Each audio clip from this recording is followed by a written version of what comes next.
الوالدة أعظم تعبا من الوالد. ولذلك جعل الله أو أكد الله والرسول صلى الله عليه وسلم أكد الله ورسوله برها أكثر من الوالد.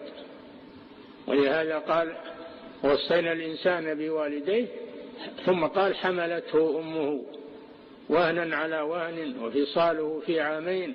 هذا إشارة إلى ما تلاقيه الأم، إلى ما تلاقيه الأم. ولذلك لما سأل رجل رسول الله صلى الله عليه وسلم قال له من أحق الناس بحسن صحابتي؟ قال أمك. قال ثم من؟ قال أمك. قال ثم من؟ قال أمك. قال ثم من؟ الرابعة. قال أبوك. فجعل صلى الله عليه وسلم للأم 3 مرات أنها أحق بالبر وأحق بالإحسان،